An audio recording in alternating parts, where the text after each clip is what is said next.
How are you guys doing? Great. That movie always makes me feel It's a TV queasy show. after. It's a TV show. It's not a movie. A TV show, I mean. Were you there? Did you fall asleep? No, I did not. No, I feel It was four very episodes. uneasy, and I feel a little sick to my stomach after it. I do. It's just Okay. it's very difficult material. It's I don't know. It's kind of horrible. Also, in a great way. You're also not playing a nice person. Oh yeah, you noticed. Yeah. Yeah.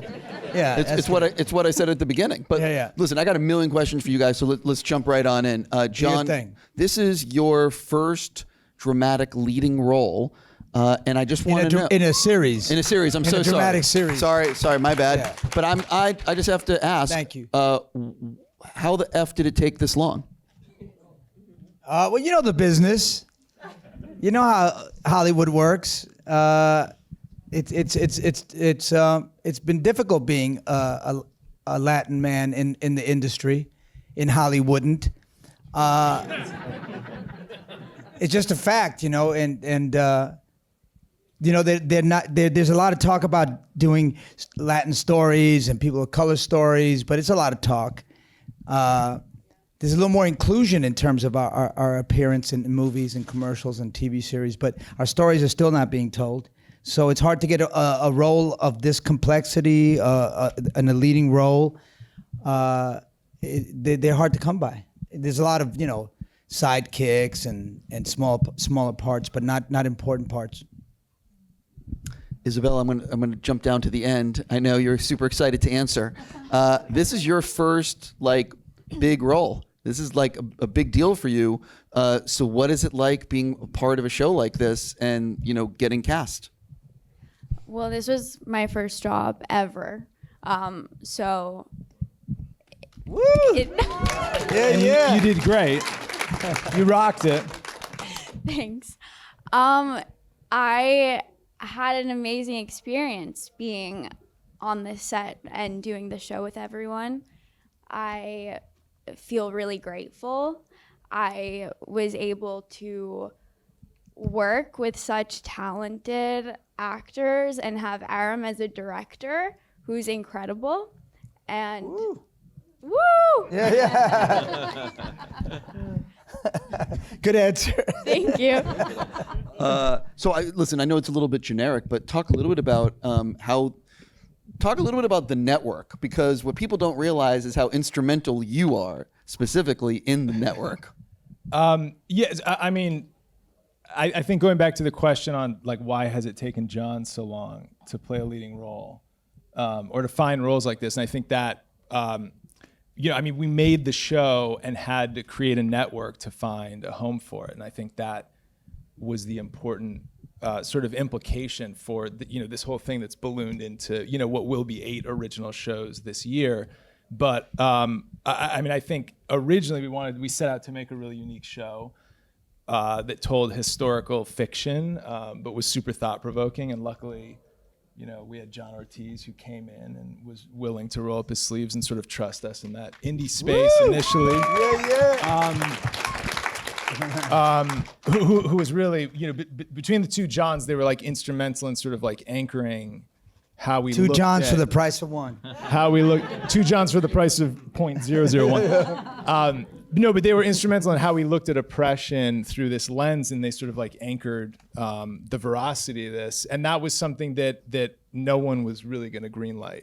The tone is unique, and you can either sort of love it or hate it. There's comedy, there's obviously immense drama, but I think this was something we wanted to tell the story in this way, and to do that, we had to greenlight it ourselves. So the idea was to create a network, and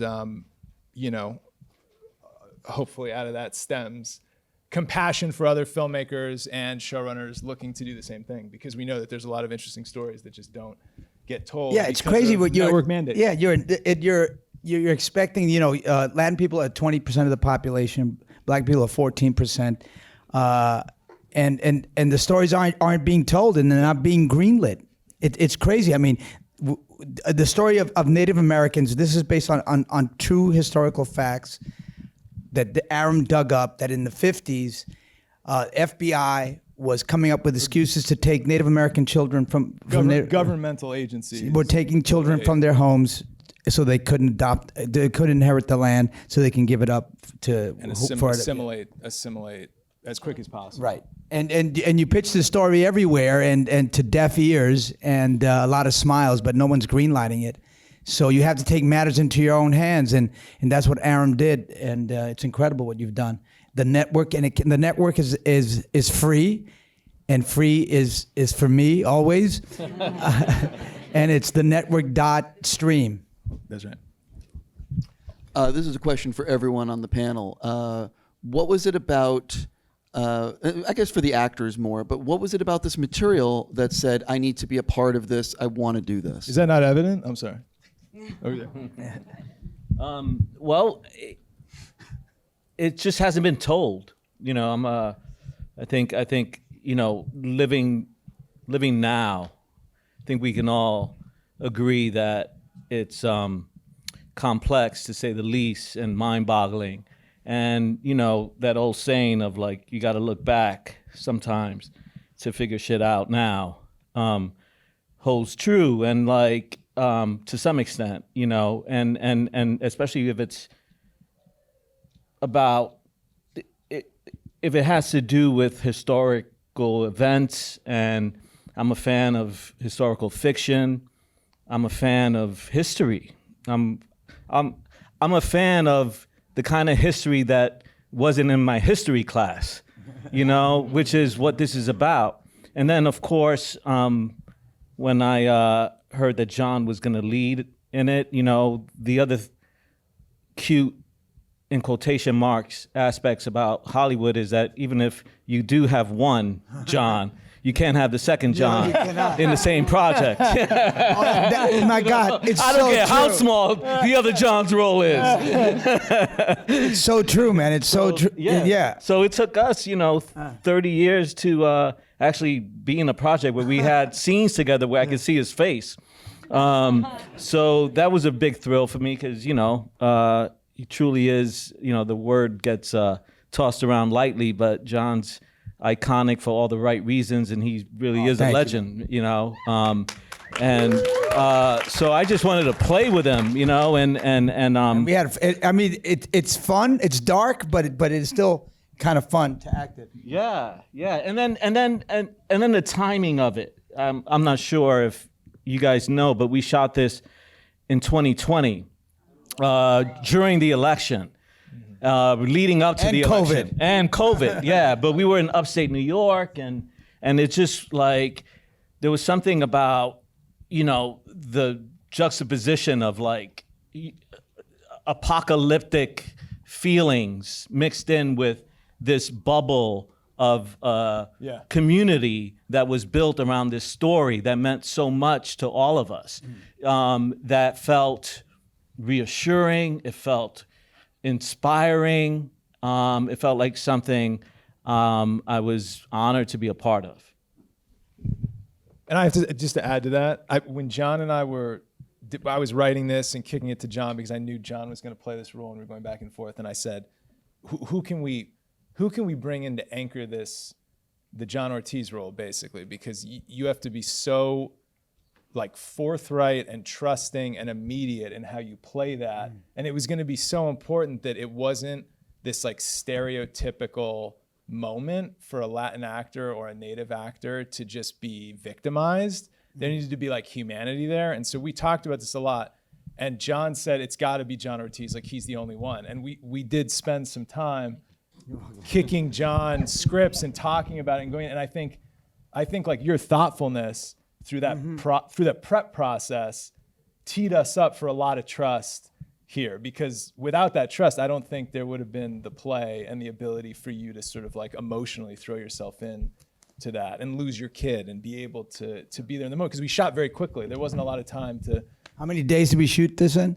We shot, I mean, we were shooting 20 pages a day or something. We shot 20 pages a day of dialogue. Yeah. A lot of dialogue. Yeah, a lot of dialogue.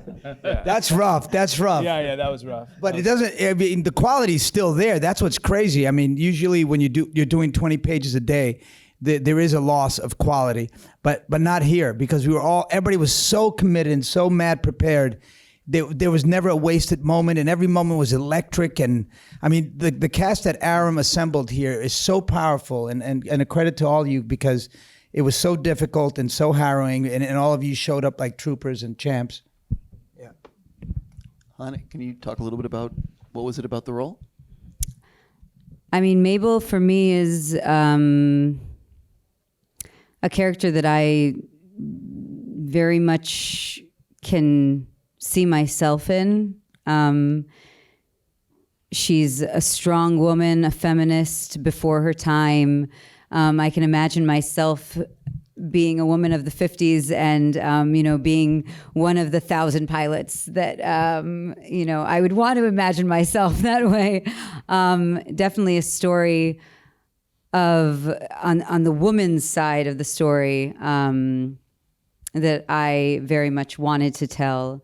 I love the fact that everything is so held back and that you're not allowed to really say anything that you're feeling. I mean, not only is she going on this journey where everything is a secret and where she's coming up with these things, on the fly and trying to get all of this information and trying to figure everything out, but also, everything in her real life at home with John, everything is suppressed, everything is held back. You have to kind of have this facade constantly.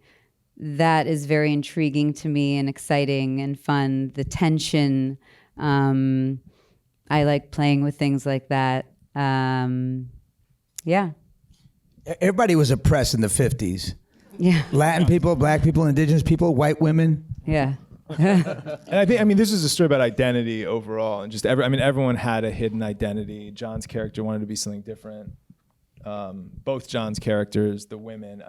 Everybody had. I think that's the most relatable part of this, is that it's really, it's not, it's not any like niche story that you can't relate to, and I think that was double identities. Like yeah. Everybody's dealing with double identities. Yeah. It's so interesting. This character is it's not me. It's very despicable and heinous. Well, yeah. depends on the Yeah. There are some days. But what I loved about this project was, we Latin people have been here forever, at least in 1492. And when you watch Mad Men and all these movies from period movies, and we're totally erased as if we didn't exist. Like I watched Mad Men, and as much as I loved it, I hated it because I never saw one Latin person in New York City in the 60s. Give me a fucking break. Not one motherfucker in the street. You couldn't see somebody in the elevator, in the kitchen. You couldn't see that was not New York. That's not a real New York. Anyway, here was a chance to have real Latin characters, real indigenous characters. Aram is an incredible ally to us, and allies are really important in this mission to bring Latin stories and people of color stories to the screen.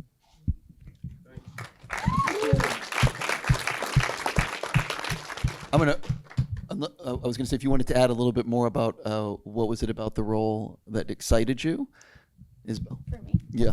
Yes. For me, Abby is complicated because she had a complicated upbringing, and then she is put in this home where she's unwanted and unloved, but she's also sassy and a typical teenager. And that was really exciting to me because I was able to relate to Abby in a lot of ways.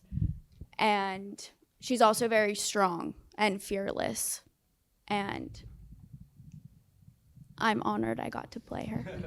Can I just add something on that? When we cast Isabelle for the role, we looked at 1,000 tapes, I think, and there were a lot of people that it's a 50s piece, and you read the script and you play it very 50s with that over the top 50s thing. And she came in was super understated, and it almost felt contemporary, but she could be in the 50s.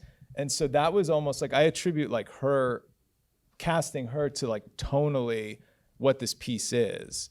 And I think that's really hard to do is, anchor, it's such a naturalistic tone that you take in this. And for this to be your first time doing anything, it was pretty insane. Thank you. You're welcome. Yeah. Because usually they do those 50s movies, a little bit of that clip. They start talking about that clip kind of American English that is very fast. That's what you did when we started. I had to tone you back because you're so big. I love you, Aram. I was like, don't do that. Don't do that dramatic bullshit. that you do all the time. Just a little I don't bit. remember I you couldn't help doing that, myself. I really John. loved it. Yeah.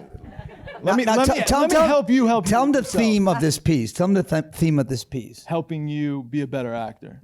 Yes. And I helped you be a better director Hey, and writer. it goes hand. Director. I don't know. Okay, Since mostly you know we writer. had a cut. You're watching the same thing I was watching. No, but tell them the theme about this. The Gordo's punishment in this whole thing. Oh yeah. So I mean, we went into this. So I did Latin history for morons. Oh, well, thank you for teeing it up. I'm trying. I'm Okay. trying. I don't know how much more I can tee it up without I'm on having New York to say it time. I'm on New York myself. time. It's 1 a.m. right now. Just give me a few.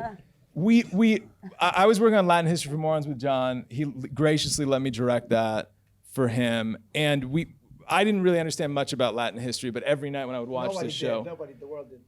I learned more and more and more, and I thought it would be really interesting if I could convince John to play this self-loathing, self-hating Latin American who was doing everything by the book and sort of like doing exactly what he was supposed to do to be not even American, a United States citizen, and he was gonna fit in, right? And he did, and this character does everything without giving too much away. By the time we get to the end, he's spit back out and fucked over, and he does everything perfectly. He gives over his life to service, and then he's given nothing in return.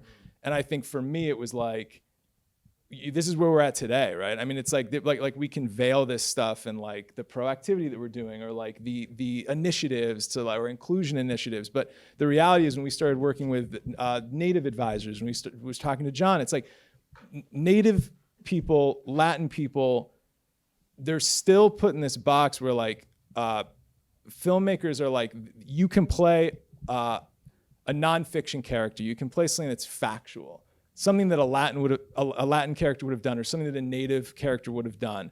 But you can't cast a Native American as a lawyer in a TV show. You can't cast someone who's Latin as the lead family man in an NBC show.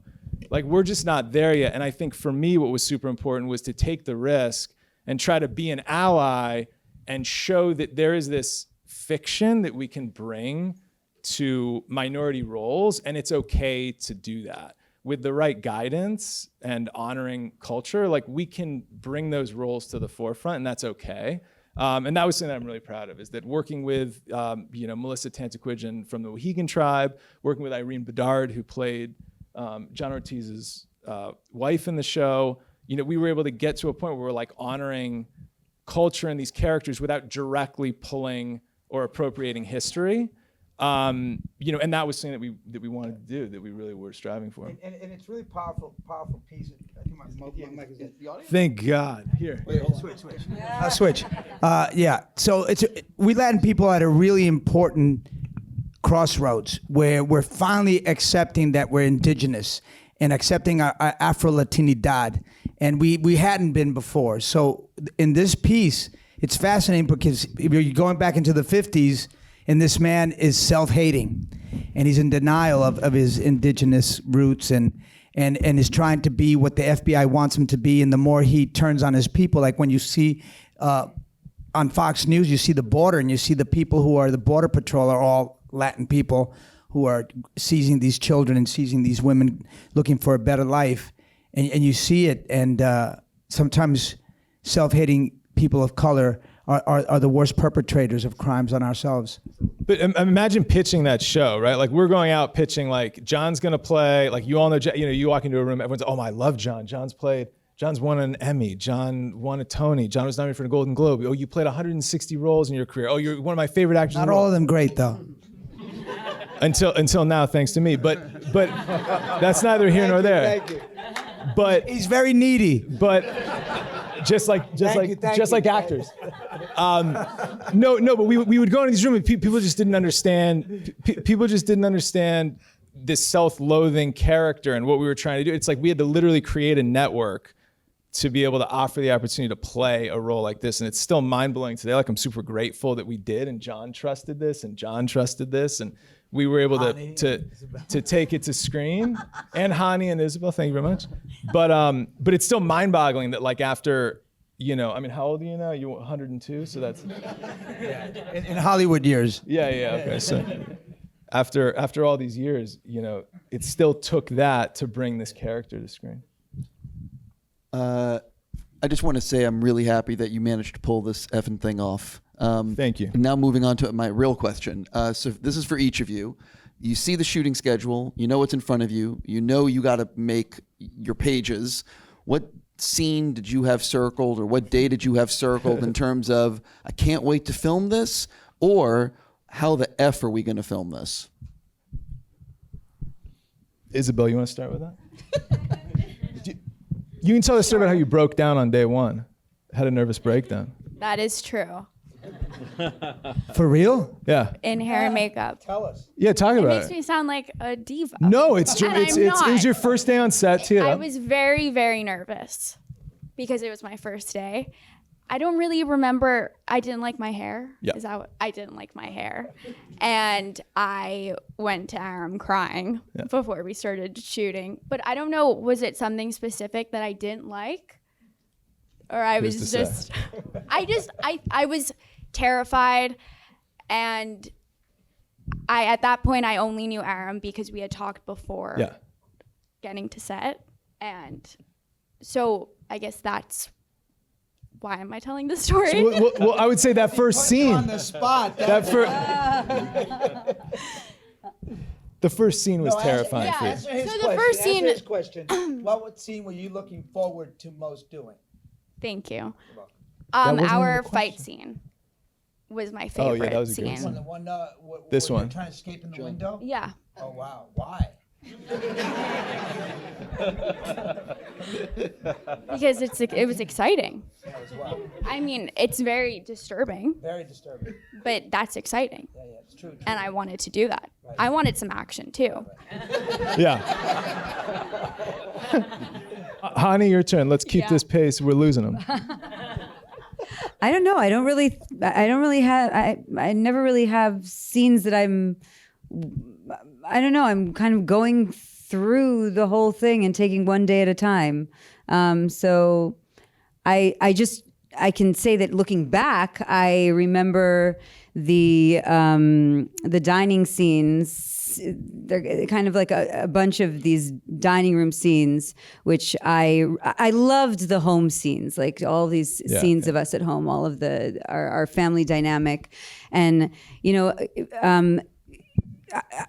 me and Aram had talked through this script many a time.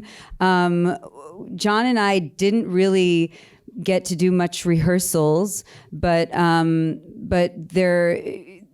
there became this dynamic without us even really talking about it, where we just kind of fell into our places with each other, and there was such a freeness in this sterile and tense kind of atmosphere. What does that say about us? I don't know, but it was exciting and it was fun and it was funny. We laughed a lot.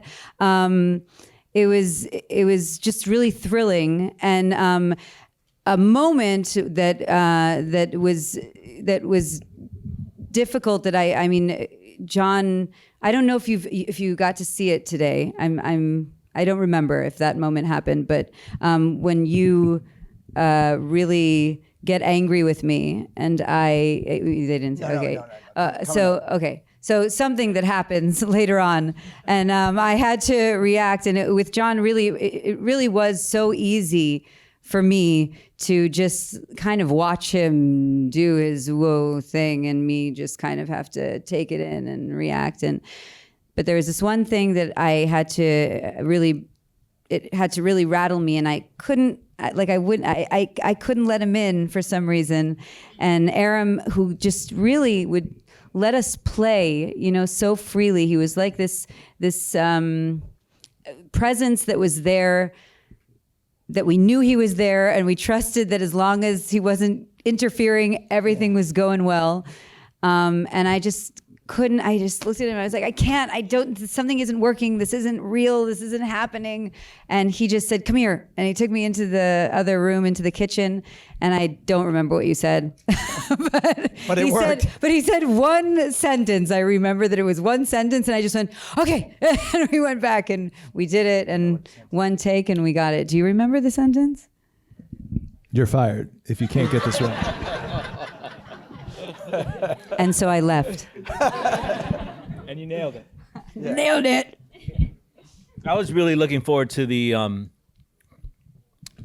sweat scene. Oh yeah. The and because I knew that these guys spent a lot of time and well-intentioned energy to make it authentic, and it was also great that we had Irene, who was in the scene, to make sure that it was real. And I was just like, it wasn't acting. It was really hot in there, and it was really intense. And She it was was like smoking, all she the was doing- metal level stuff happening. It was really trippy, and I was also eager about doing that scene and it playing out in a way that was not only met my expectations, but far exceeded them. As if I just took acid or mushrooms or something, but it was pure and it was beautiful and it was organic, you know what I mean? And it was like wild. So I was really happy about that, but I was slightly disappointed that it wasn't truly done the way it was written. And it was written with we did everything except one thing. And that one thing was that my character was not naked. And I was really looking forward to being naked. That's true. He did ask. I was like, you you did should have ask a seen few my times. body. You did see my body. No. I'm joking about that. But everything before the naked part is true. We've never talked about that, but I remember I was always out. There was no room in that thing, and For you to just- be naked. For you to be naked. No, but we kept rolling. I'm like, go again.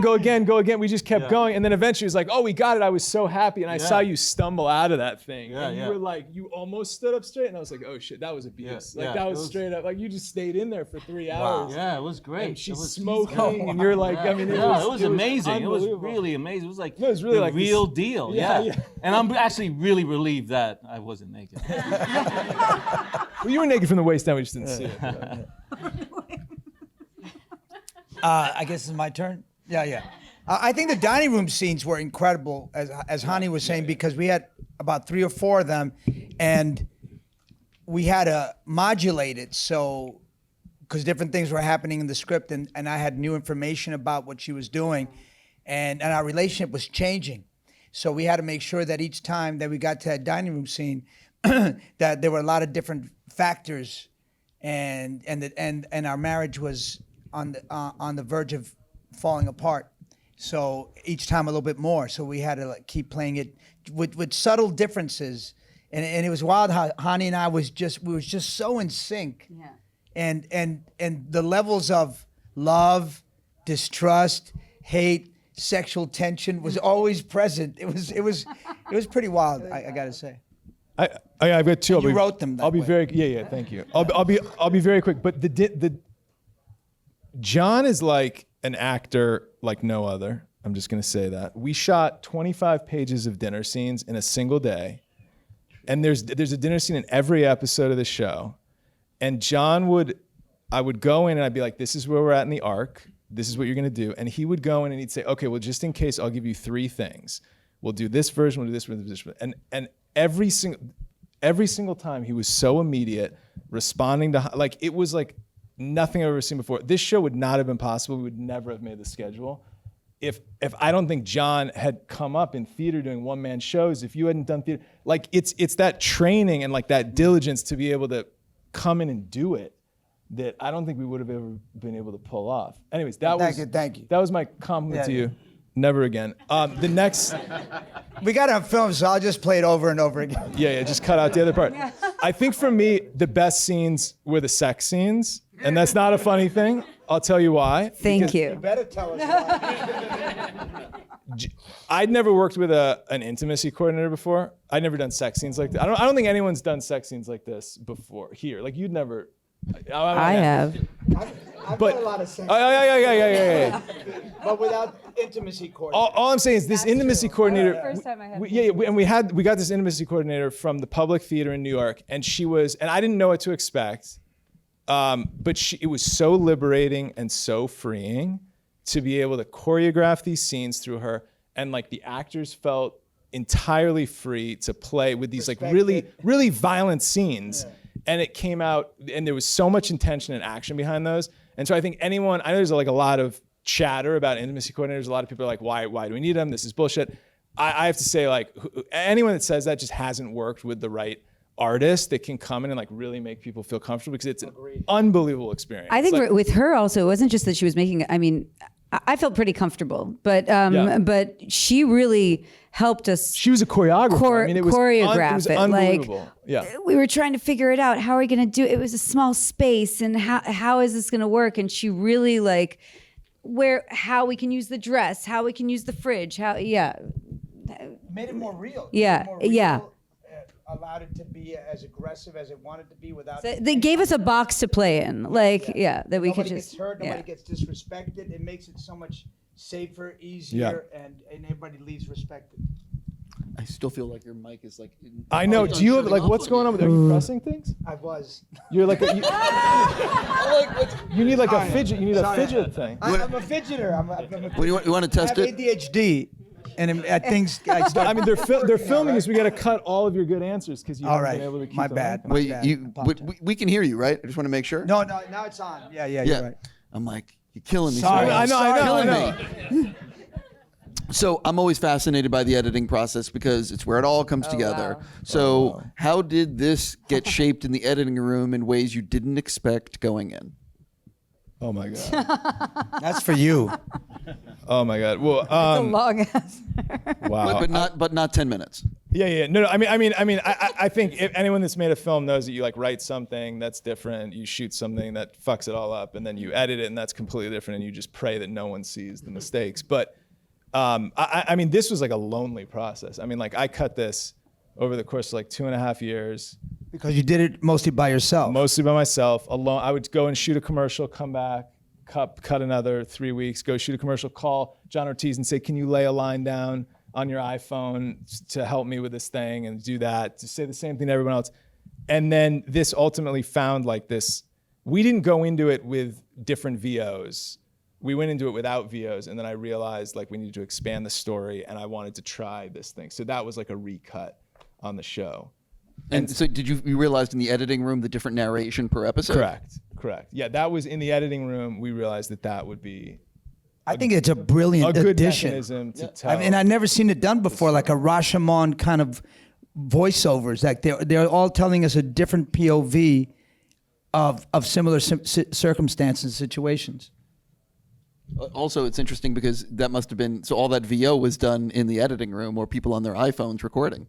Correct. Yeah. And I wrote that after, and that's exactly right. And then we'd bring people into a booth once we figured it out and figured out how to make it work. But it was. I mean, anyone who's like an editor, I don't know if there's editors here. Like, I mean, you guys are really messed up people who you sit in a room by yourselves all day long, every day. I mean, it's like the craziest thing in the world. You just booked a lot of people to work with you. I absolutely insane. Love you. What was the biggest? So, did you end up with a lot of deleted scenes, or not at all because of the shooting schedule? We shot 5 weeks, 8 episodes, and we used almost everything. I mean, there were things that got cut or things that had to move, but I think we used almost everything in some way, shape, or form, which I was really proud of. I mean, that never happens, and so I feel like we found a way to fit things in, which is great. I mean, we were lean already, but For the people who want to answer this. For now, people that are fans of the series, what do you think they would be surprised to learn about the making of the series that you haven't already said? Where the series goes, I mean, you don't expect it to end Spoiler the free. way. Yeah, so I'm trying not to ruin it for everybody, because the ending it is a historical fiction thriller, so you don't want to ruin it. But yeah, you don't expect the comeuppances that are going to happen. Oh. Okay. Yeah. Uh, I say it was good. Yeah. That was great. how did you guys figure out the characters that you wanted to focus on in the series? Because obviously in the writing process, it's a blank page. So how did you realize who were going to be the characters in the show? Well, I have to say, I wrote it for John, so that was always going to be a character that we knew was going to be hated but hopefully understood. And I think anchoring everything around his sort of identity crisis, it was going to sort of spawn out from that. So we knew that he needed a mission. That was going to obviously be certain characters that were going to have similar identity issues. His family was going to be integral. But I think from the beginning it was always clear that this was a guy who had major identity issues. And that was sort of going to be this anti-hero that I hoped. And that, without spoilers, the hope is by the end, you almost feel sorry for him more than you hate him because of the comeuppance. And I think that was the arc I was looking to track most specifically. John, what is it like playing someone who is doing and saying things that you fundamentally disagree with? Well, not only disagree, despise. It's hard playing a despicable character. I mean, you also don't want to make him not human. Everybody's still human. Morality's kind of gray in everybody's mind. So I just wanted to make a character that people understood. I didn't want people to like him at all. He's not likable, but he's still human, and we need to understand him and understand where he came from and why he's doing what he's doing. And I think we accomplished that. And to shed light on these people who are trying to pass because they're in systems that are racist and they want success and they're ambitious and they feel like they have to betray themselves and their culture. And it's important to shed light, especially because it happens a lot in Latin culture, and it's been happening since colonial times. And, I've seen a lot of my family members, there's a lot of denial, a lot of self-hate, always, if you look at pictures of my family, like my grandmother and all her family, everybody looks super dark, indigenous, and some Afro-Latinos, and yet everybody thinks they're white. and the whiter anybody's in the family, the prettier they are. The more European looking they are, the straighter your hair is. The less straight and black your hair is, the more attractive. All those things are all still so deeply part of my family that we're trying to get over, I believe the first episode premieres April 30th. Next Tuesday. And then it's First two episodes a week. Right. So for the people that are in the audience, if you enjoyed what you saw, please share the love online using social media, whichever platform you're on. But I really want to say congratulations to everyone on the stage, because telling stories like this is really, really important. And congratulations to all of you. And thank you all for coming out tonight. Yeah, thank you. Thank you, everybody. Thank you.